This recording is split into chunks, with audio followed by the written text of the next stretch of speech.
नमस्कार मंडळी, श्री स्वामी समर्थ. प्रत्येक कुटुंबामध्ये काही ना काही अडचणी, संकट, विघ्न, बाधा या असतातच आणि त्यामध्येच जर आपली मुलं विवाहयोग्य झाली तर काळजी वेगळीच.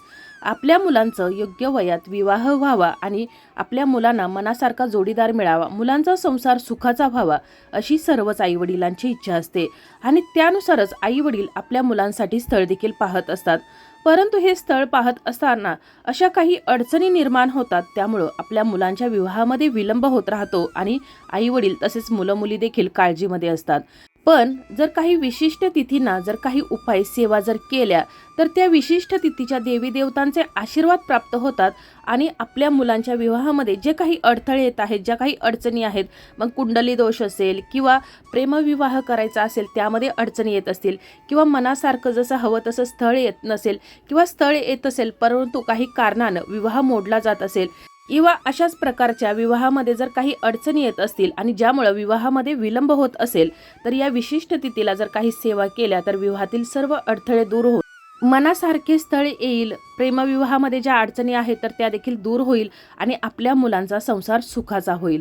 तर यासाठीच बुधवार हा गणपती बाप्पांना समर्पित वार आहे आणि गणपती बाप्पांना विघ्नहर्ता म्हटलं जातं आणि म्हणूनच आपल्या मुलांच्या विवाहातील जे काही विघ्न आहेत तर ती दूर करण्यासाठी आपल्याला बुधवारी हा उपाय करायचा आहे. उपाय आपल्याला करायचा आहे दुर्वाच्या जुडीचा.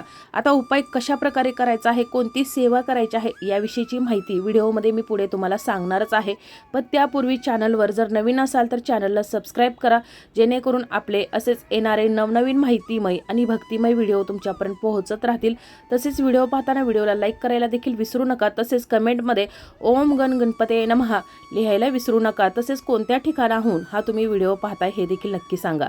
गणपती बाप्पांची पूजा करताना गणपती बाप्पांना प्रिय असणाऱ्या सर्व वस्तू त्यांना अर्पण केल्या जातात. मोदक, जास्वंदीचं फूल, त्याचबरोबर इतर देखील वस्तू. त्याचबरोबर गणपती बाप्पांना अत्यंत प्रिय असलेली एक वस्तू म्हणजेच दुर्वा या गणपती बाप्पांच्या पूजेमध्ये त्यांना आवर्जून अर्पण केल्या जातात. आता गणपती बाप्पांना दुर्वा या अत्यंत प्रिय का आहेत याबद्दल आपण अगदी थोडक्यात जाणून घेऊया. तर एक पौराणिक कथेनुसार असं सांगितलं जातं की प्राचीन काळी अनलासूर नावाचा एक राक्षस होता, जो पृथ्वी आणि स्वर्ग दोन्ही ठिकाणी दहशत निर्माण करत होता. तर हा राक्षस ऋषीमुनी आणि सामान्य लोकांना खूप त्रास द्यायचा. जेव्हा सर्व देव अनलासुराने त्रासले तेव्हा त्यांनी विघ्नहर्ता गणपती बाप्पांकडे मदत मागितली. देवांच्या विनंतीनुसार गणपती बाप्पाने अनलासुराला गिळून टाकले. राक्षस गिळाल्यानंतर गणेशाच्या पोटामध्ये जळजळ होऊ लागली. खूप प्रयत्न करूनही जळजळ कमी होत नव्हती. तेव्हा 88 सहस्त्र मुनींनी प्रत्येक 21 अशा हिरव्यागार दुर्वांच्या जोड्या गणपती बाप्पांच्या मस्तकावर ठेवल्या आणि कश्यप ऋषींनी त्यांना 21 दुर्वांच्या जोड्या खायला दिल्या आणि या दुर्वा खाल्ल्याबरोबर गणपती बाप्पांच्या पोटामध्ये होणारी जळजळ कमी झाली आणि यापुढे मला दुर्वा अर्पण करणाऱ्यास हजारो यज्ञ, व्रत, दान व तीर्थयात्रा केल्याचं पुण्य प्राप्त होईल असे गणपती बाप्पा म्हणाले होते. आणि तेव्हापासूनच या गणपती बाप्पांना दुर्वा अत्यंत प्रिय आहेत आणि तेव्हापासूनच गणपती बाप्पांच्या पूजेमध्ये सर्वप्रथम मान हा दुर्वांचा असतो आणि म्हणूनच आपल्या मुलांच्या विवाहातील अडचणी दूर करण्यासाठी आपल्याला या दुर्वांचा उपाय करायचा आहे. आता उपाय करताना मुलामुलींनी केला, आई वडिलांनी केला किंवा भाऊ बहिणीनं जरी हा उपाय केला तरी देखील चालेल. तर उपायासाठी आपल्याला लागणार आहेत 21 दुर्वा घेत असताना मोजूनच 21च घ्यायचे आहेत. 21 पेक्षा जास्तही नाही आणि एकही कमी नाही. त्याचबरोबर या सुकलेली नसावी दुर्वा, हिरव्यागार अशा दुर्वा आपल्याला घ्यायच्या आहेत. त्याचबरोबर आपल्याला लागणार आहे एक मौली धागा, ज्यालाच कलाव्याचा धागा असं देखील म्हटलं जातं. आणि तो जर आपल्याकडे नसेल तर तुम्ही एखादा धागा लाल करून देखील घेऊ शकता कुंकवानं. त्याचबरोबर गुळाचे खडे देखील आपल्याला लागणार आहेत, ते देखील 21 असावेत. त्याचबरोबर आणखी काही साहित्य आपल्याला या उपायासाठी लागणार आहे, ते तुम्हाला मी व्हिडिओमध्ये पुढे सांगणारच आहे. तर हा उपाय करायचा आहे आपल्याला बुधवारी सकाळी. आता तुम्हाला जर सकाळी झाला नाही शक्य तर तुम्ही दिवसभरात कधीही करू शकता. शक्य असेल तर सकाळीच आपल्याला हा उपाय करायचा आहे. उपाय करताना शक्यतो मुलांनी या दिवशी लाल रंगाची कपडे परिधान करायचे आहेत. त्यानंतर आपल्याला देवघरातील देवी देवतेची, आपल्या कुलदेवतेची, इष्टदेवतेची पूजा करून घ्यायची आहे. तिथं देशी गायच्या तुपाचा दिवा प्रज्वलित करायचा आहे. दिवा प्रज्वलित करताना त्याखाली एक प्लेट ठेवायची आहे, त्यामध्ये थोड्याशा अखंड अक्षदा लाल केलेल्या ठेवायच्या आहेत आणि यावर दिवा प्रज्वलित करायचा आहे. त्यानंतर आपल्या देवघरामध्ये जर गणपती बाप्पांची धातूची मूर्ती असेल तर या मूर्तीला तुम्हाला अभिषेक करायचा आहे. पाण्याने अभिषेक करू शकता. अभिषेक झाल्यानंतर हे जे पाणी आहे तर ते फेकून द्यायचं नाही, तर यातील पाणी थोडंसं आई वडिलांनी तसेच मुलामुलींनी प्यायचं आहे. बाकी उरलेलं जे पाणी आहे तर ते संपूर्ण घरामध्ये आपल्याला शिंपडायचं आहे. आपला मुख्य दरवाजा आहे, उंबरठा आहे, तर त्यावरही आपल्याला हे पाणी शिंपडायचं आहे. त्यानंतर गणपती बाप्पांची मूर्ती स्वच्छ पुसून घेऊन एका प्लेटमध्ये अखंड अक्षदा ठेवायच्या आहेत. त्यावरती कुंकवानं स्वस्तिक काढायचं आहे आणि त्यावरती तुम्हाला ही जी गणपती बाप्पांची मूर्ती आहे तर ती ठेवायची आहे. त्यानंतर गणपती बाप्पाची विधिवत पूजा सेवा करायची आहे. धूपदीप दाखवायचा आहे. त्यांना जास्वंदीचं फूल तुम्हाला अर्पण करायचं आहे. गुळ खोबऱ्याचा नैवेद्य गणपती बाप्पांना ठेवायचा आहे आणि त्यानंतर आपल्याला हा उपाय करायचा आहे. आता तुम्ही हा उपाय जवळपास जर गणपती बाप्पांचं मंदिर असेल तर त्या ठिकाणी जाऊन देखील करू शकता आणि जर तुमच्या देवघरामध्येच गणपती बाप्पांची मूर्ती असेल तर तुम्ही तुमच्या देवघरासमोर बसून केलं तर देखील चालेल. तर उपाय करण्यासाठी आपल्याला लागणार आहे विड्याची 2 पानं, ती देखील थोडी मोठ्या आकाराची असावीत, ती कुठे तुटलेली फाटलेली खराब झालेली नसावीत. त्याचबरोबर लागणार आहे एक सुपारी. सुपारी हे गणपती बाप्पांचं स्वरूप आहे. त्याचबरोबर लागणार आहे 2 अखंड लवंगा आणि मी अगोदर सांगितलं त्याप्रमाणे 21 दुर्वा, त्याचबरोबर 21 गुळाचे खडे. आता या सर्व वस्तू तुम्हाला एका प्लेटमध्ये ठेवायच्या आहेत, ताटामध्ये, आणि ही गणपती बाप्पांच्या मूर्तीजवळ तुम्हाला ठेवायचं आहे. त्यानंतर आपण ज्या 21 दुर्वा घेतलेल्या आहेत आणि एक लाल रंगाचा धागा किंवा कलाव्याचा जो धागा घेतलेला आहे तर तो घ्यायचा आहे आणि आपण या ज्या 21 दुर्वा घेतलेल्या आहेत तर त्या 21 दुर्वांना तुम्हाला हा जो धागा आहे तर तो 21 वेळा गुंडाळायचा आहे. एकही वेळा जास्त नाही किंवा एकही वेळा कमी नाही, म्हणजेच 20 किंवा 22 नाही, तर 21 वेळाच तुम्हाला हा धागा जो आहे तर तो 21 दुर्वांना 21 वेळा गुंडाळायचा आहे. आणि त्यानंतर तुम्हाला ही दुर्वाची जुडी उजव्या हातामध्ये घ्यायची आहे. त्यानंतर आपण जी एक सुपारी घेतलेली आहे तर 2 लवंगा घेतलेल्या आहेत तर त्या उजव्या हातामध्ये घ्यायच्या आहेत आणि ज्या अखंड अक्षदा घेतलेल्या आहेत तर त्यातील अखंड अक्षदा तुम्हाला 21 मोजून घ्यायच्या आहेत. या 21 मोजून घेतलेल्या अक्षदा, एक सुपारी, 2 लवंगा आणि ही जी दुर्वाची जुडी आहे तर ती उजव्या हातामध्ये घ्यायची आहे.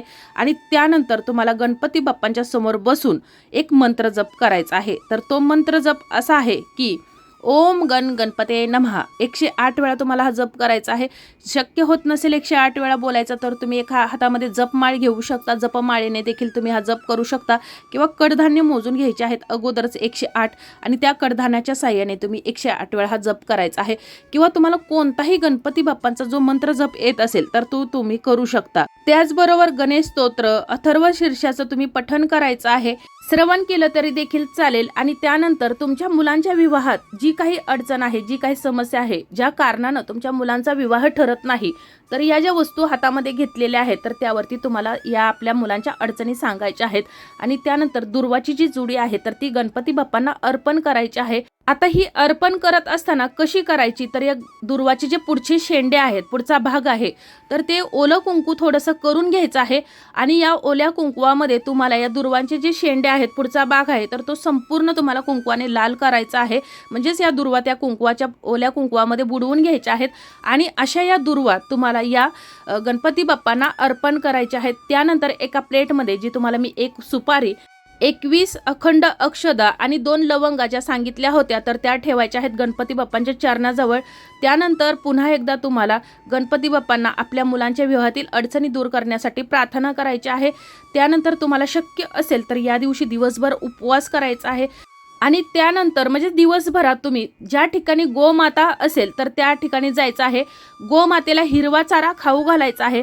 आणि आपण जे 21 गुळाचे खडे घेतलेले आहे तर एक चपाती घ्यायची आहे मोठ्या आकाराची बनवून, त्या चपातीला देखील तूप लावायचं आहे. त्या चपातीवरती थोडीशी चण्याची डाळ, थोडेसे हिरवे मूग, त्याचबरोबर हे गुळाचे 21 खडे ठेवायचे आहेत आणि हे वस्तू गोमातेला खाऊ घालायचे आहेत. गोमातेनं जर तुमचा हात जर चाटला किंवा तुम्हाला जर गोमातेचा जर स्पर्श झाला तर तुमच्याकडून कळत नकळत जी काही पापं झाली असतील तर ती सर्व काही दूर होतात. गोमातेची तुम्हाला पूजा करायची आहे. हळदी कुंकू अक्षदा व्हायच्या आहेत, तिला ओवाळायचं आहे, तिचे पाय धुवायचे आहेत, तिला जर शक्य असेल तर 11 प्रदक्षिणा घालायच्या आहेत. गोमातेमध्ये 33 कोटी देवी देवता वास करत असतात, त्यामुळे तुम्हाला गोमातेला या वस्तू खाऊ घालायच्या आहेत. आता तुमच्या जवळपास जर गोमाता नसेल आणि तुम्हाला हा उपाय करणं शक्य होत नसेल तर हे जे गुळाचे खडे आहेत तर ज्या ठिकाणी गणपती बाप्पांचं मंदिर असेल तर त्या ठिकाणी नेऊन किंवा इतर कोणत्याही मंदिरात मंदिराच्या ठिकाणी नेऊन तुम्हाला हे दान करायचे आहेत, म्हणजेच कुणालाही गरिबाला ते देऊन टाकायचे आहेत। आणि हे देत असताना या गुळासोबतच तुम्हाला जी कोणतीही वस्तू शक्य होत असेल तर ती द्यायची आहे। त्याचबरोबर हिरवे मूग हे तुम्हाला थोडे थोडे त्याबरोबर द्यायचे आहेत। तर अशी ही सेवा तुम्हाला जितके बुधवार शक्य होईल, म्हणजेच 5 बुधवार, 7 बुधवार, 11 बुधवार, जितके बुधवार शक्य होईल तितके बुधवार करायचे आहे। मी अगोदर सांगितलं त्याप्रमाणे हा उपाय मुलं मुली करू शकतात, आई वडिलांनी केला तरी देखील चालेल, किंवा बहीण भावानी देखील हा उपाय केला तरी देखील चालेल। आता त्यानंतर संध्याकाळी पुन्हा एकदा गणपती बाप्पांची पूजा करायची आहे आणि संध्याकाळी 3 सांजेच्या वेळेला पुन्हा एकदा तुम्हाला अथर्व शीर्षाचं पठण करायचं आहे, श्रवण करू शकता। ओम गण गणपते नमः या मंत्राचा 108 वेळा जप करायचा आहे। आणि त्यानंतर आपण ज्या 21 अक्षदा घेतलेल्या आहेत तर त्या अक्षदा 2 लवंगा आणि जी सुपारी घेतलेली आहे तर ती सुपारी तुम्ही एखाद्या लाल किंवा पिवळ्या रंगाच्या कपड्यामध्ये बांधायचे आहे आणि ज्या मुलामुलींचा विवाह होत नाही तर त्यांच्यासोबत ठेवण्यासाठी द्यायचे आहे। त्यांच्यासोबत ठेवणं जरी शक्य होत नसेल तर त्या ज्या ठिकाणी झोपतात किंवा त्यांचं सतत ज्या ठिकाणी वास्तव्य असतं तर त्या ठिकाणी ठेवायचे आहे। ज्या वेळेला तुम्ही मुलासाठी स्थळ पाहायला जात असाल तर त्यावेळेला तुमच्याजवळ या वस्तू ठेवायच्या आहेत। घरी आल्यानंतर तुम्हाला या सुपारीला अभिषेक करायचा आहे आणि पुन्हा सुपारी तुमच्या जवळ ठेवायची आहे, कारण सुपारी हे गणपती बाप्पांचं स्वरूप आहे। त्याचबरोबर गणपती बाप्पांच्या समोर आपण विड्याचं पान ठेवलेलं होतं तर ते विड्याचं पान तुम्ही तुमच्या देवघरामध्ये ठेवू शकता किंवा तुमच्या तिजोरीमध्ये व्यवसायाच्या ठिकाणी ठेवू शकता, कारण हे पान अत्यंत पवित्र पान आहे आणि कोणत्याही पूजेमध्ये हे विड्याचं पान वापरलं जातं। त्याचबरोबर ही जी दुर्वाची जुडी आहे तर ती दुर्वाची जुडी दुसऱ्या दिवशी कुठेही फेकून न देता तुम्ही तुळशीमध्ये ठेवू शकता किंवा मग तुम्ही तुमच्या तिजोरीमध्ये जरी ठेवली, ज्या ठिकाणी घरातील पैसा अडका ठेवता तर त्या ठिकाणी ठेवली तर देखील चालेल। आता जर तुम्ही 5 बुधवार हा उपाय करणार असाल तर 5 बुधवार तुम्हाला सुपारी, 2 लवंगा आणि 21 अक्षदा जवळ ठेवण्याची गरज नाही। तर या वस्तूमध्ये तुम्ही सुपारी न घेता फक्त 2 अखंड लवंगा, 21 अक्षदा आणि जो पानाचा विडा आहे तर तो घ्यायचा आहे आणि ज्या ठिकाणी गणपती बाप्पांचं मंदिर आहे तर त्या ठिकाणी जाऊन गणपती बाप्पांच्या मंदिरामध्ये त्यांच्या चरणाजवळ ठेवायचं आहे आणि मुलांच्या विवाहासंबंधित जी काही अडचण असेल तर ती तुम्हाला बाप्पांना सांगायची आहे। तर असा हा उपाय तुम्हाला 5 बुधवार, 7 बुधवार किंवा 11 बुधवार जितके बुधवार शक्य होईल तितके करायचे आहे। शक्यतो उपवास करायचा आहे, गोमातेची सेवा करायची आहे आणि अशा प्रकारे तुम्ही जर हा उपाय केला तर तुम्हाला या 5 बुधवारमध्ये किंवा 7 बुधवारच्या आतच तुमच्या मुलांचा विवाह ठरल्याचं तुमच्या कानावर येईल, म्हणजेच तुमच्या मुलासाठी चांगलं स्थळ येईल किंवा मनासारखा जोडीदार देखील त्याला मिळणार आहे। फक्त उपाय करताना मनापासून आणि श्रद्धेने करायचा आहे। त्याचबरोबर उपाय करताना हा उपाय केल्यानं माझ्या मुलाचा विवाह ठरेल किंवा नाही ठरणार किंवा करू का नको आणि किंवा आजूबाजूला 4 लोकांना सांगून की मी हा उपाय करत आहे मग काय होईल असं काहीच न मनामध्ये कोणतीही शंका न आणता फक्त त्या विघ्नहर्त्यावरती विश्वास ठेवून आणि मनापासून आणि श्रद्धेनं तुम्हाला हा उपाय करायचा आहे। तुम्ही कोणतीही मनापासून आणि श्रद्धेने केलेली सेवा असते तर त्याचं तुम्हाला निश्चित फळ मिळत असतं। उपाय करताना वस्तू घेत असताना देखील अखंड घ्यायला हव्यात, जेणेकरून केलेल्या सेवेचं उपायाचं आपल्याला अखंड फळ प्राप्त होतं। उपाय करताना ओम गण गणपते नमः या मंत्राचं जप करायला विसरायचं नाही, आपल्या कुलदेवतेचं नामस्मरण करायला विसरायचं नाही आणि उपाय करताना मनापासून करायला हवा, तरच आपल्याला याचं फळ प्राप्त होणार आहे। तर तुमच्या जर काही अडचणी असतील, समस्या असतील तर कमेंटमध्ये विचारू शकता। माहिती आवडली असेल तर व्हिडिओला लाईक करा, चॅनलला सबस्क्राईब करा आणि हा व्हिडिओ जास्तीत जास्त शेअर करा। धन्यवाद।